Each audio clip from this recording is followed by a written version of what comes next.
Živijo tukaj spet retro lover. Uje! Bobby misli, da je pripravljen imeti psa. Ampak Bobby ne bi imel navadnega psa. Bobby bi imel posebenega psa. Bobby bi imel Policijskega psa, tako kot komisar Rex, mega špon. mega špon. Policijski psi so čist hudi, znajo iskati ljudi, droge, bombe. Znajo tudi odkriti izvor požara in varovati javni red in mir. Sam še aretirati ne znajo ljudi. Ja, sam tega ne veš. A misliš, da imajo policaji psi tudi lisice? Kaj? Kam bi jih pa dal, se nimajo žepov? Škoda. Roman, kako izberete, kateri psi so primerni za delo na policiji?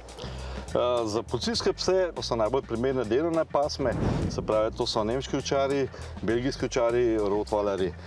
Potem pa za to našo specialistično uporabo, se pravi, to so psi, ki so iskalci prepovedanih drog, orožja in ostalih zadev, so pa najboljše lovske pasme, se pravi, kot je tale ptiček, tele, ko ga vidimo, pa tudi kakšni špringel španjeli, lahko pa tudi nemški ovčarji, pa belgijski ovčarji. Kar se pa tiče značaja, mora biti pa značajsko trdni, se pravi, ne sme biti problem po nekih lojtrah hoditi, po nekem temnem prostoru, ne sme jih zmotiti pok, se pravi, ne smejo biti stereoplašni, pa fino je, da imajo zelo izražen gon plina. Bobby mi je povedal, da znajo zavohati celo bombe. A je to res?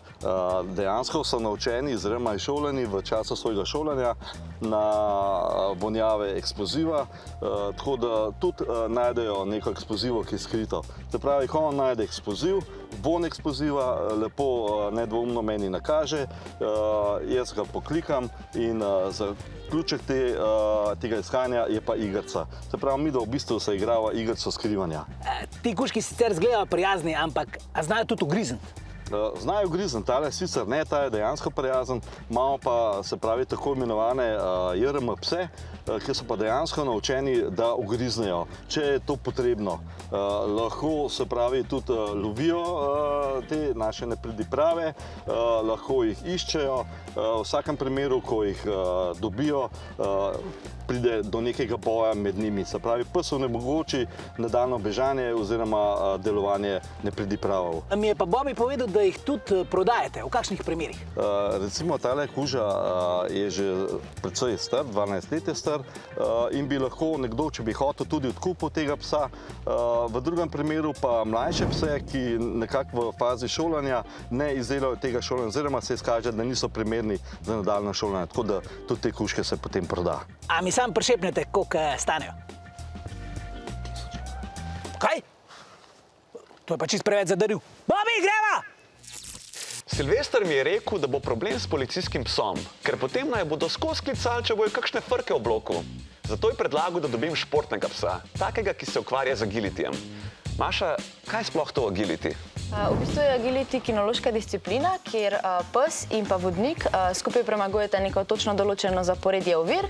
Torej v bistvu lastnik si pač pogleda te ovire in potem psa preko besed in pa tudi nekako telesne govorice vodi skozi te ovire in v bistvu potem tekmujeta, torej pomemben je in koliko napak naredi in pa koliko hiter je. Kakšni kužki pa lahko sodelujejo pri tem? V bistvu je agility ena taka disciplina, kjer lahko sodelujejo vsi, torej vsi kužki, ki so dovolj stari, da lahko normalno tečejo in pa so zdravi, torej in mešančki in različne pasme, najdejo se vse velikosti, torej imamo kakšne manjše kužke ali pa tudi mogoče velike, recimo kakšne belgijske ovčarje, border collie. Kaj me še zanima, kaj je najljubši trik od Kobi? Mislim, da bo kar vrtenje. Ajde, left, left, right, right, right, left. Ja, super. Ja, bravo, Silvester! Kdo je priden? Kdo je priden? Ti, ja. In če bi se na tem poligonu pomerila jaz in Kobi, kdo bi bil hitrejši? Mislim, da je bila Kobi veliko hitrejša. Ja, pa ne bo šlo, ne, ker mi lahko uide. Silvester, greva!